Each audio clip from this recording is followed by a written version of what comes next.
बिहार में विधानसभा चुनाव होने वाले हैं और विधानसभा चुनाव में राज्य की राजनीति तय होती है। राज्य में किसकी सरकार बनेगी, मुख्यमंत्री कौन बनेगा, किसकी पार्टी के हाथ में सत्ता जाएगी।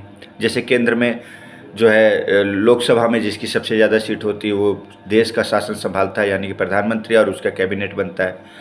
तो अभी वर्तमान में बिहार में जो चर्चा चल रही है कि किसकी सरकार बननी चाहिए, देखिए तीन ही मुख्य रूप से दो ही दावेदार होते हैं। एक तो लालू जी का पार्टी है और दूसरा नीतीश जी का पार्टी, जो कि बीजेपी के साथ एनडीए हो गया, और आपका लालू की पार्टी समझिए आरजेडी हो गया।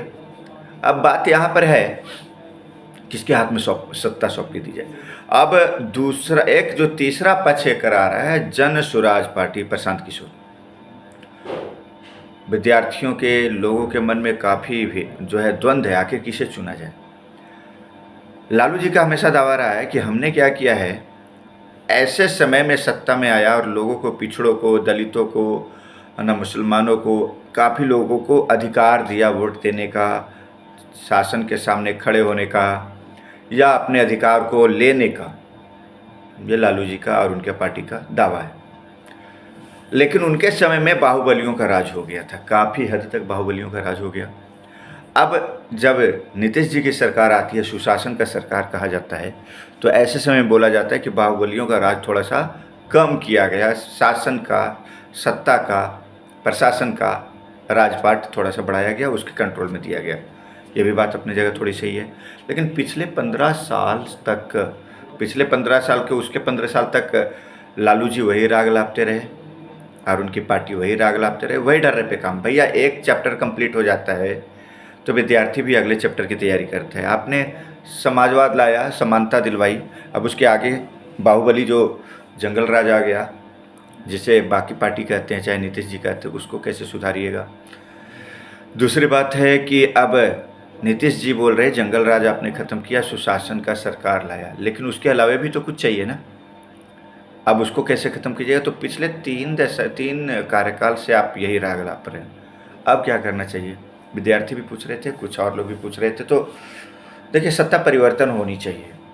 एक जैसे लोगों के हाथ में ना, उनका काम करने का सिस्टम, तरीका वही है 15 साल से पिछला, उसके पहले 15 साल से भी वही था।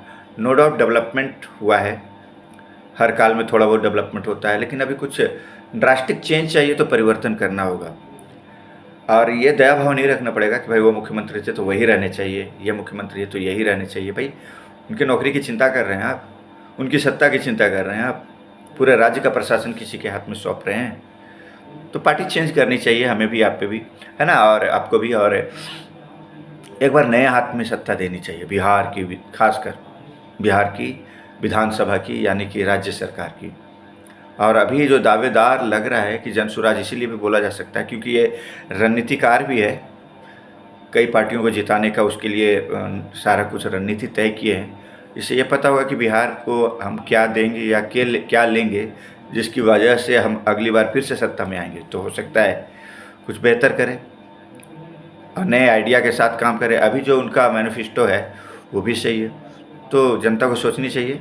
और जन सुराज पढ़े लिखे भी है और अपनी पार्टी में पढ़े लिखे लोगों को शामिल भी कर रहे हैं, और अपना मैनिफेस्टो जाति और धर्म के आधार पर ना वोट मांग रहे और ना ही उसके बारे में चर्चा करें। तो ये मेरे हिसाब से ठीक लग रहा है। बाकी आप लोग भी खुद से एनालिसिस कीजिए।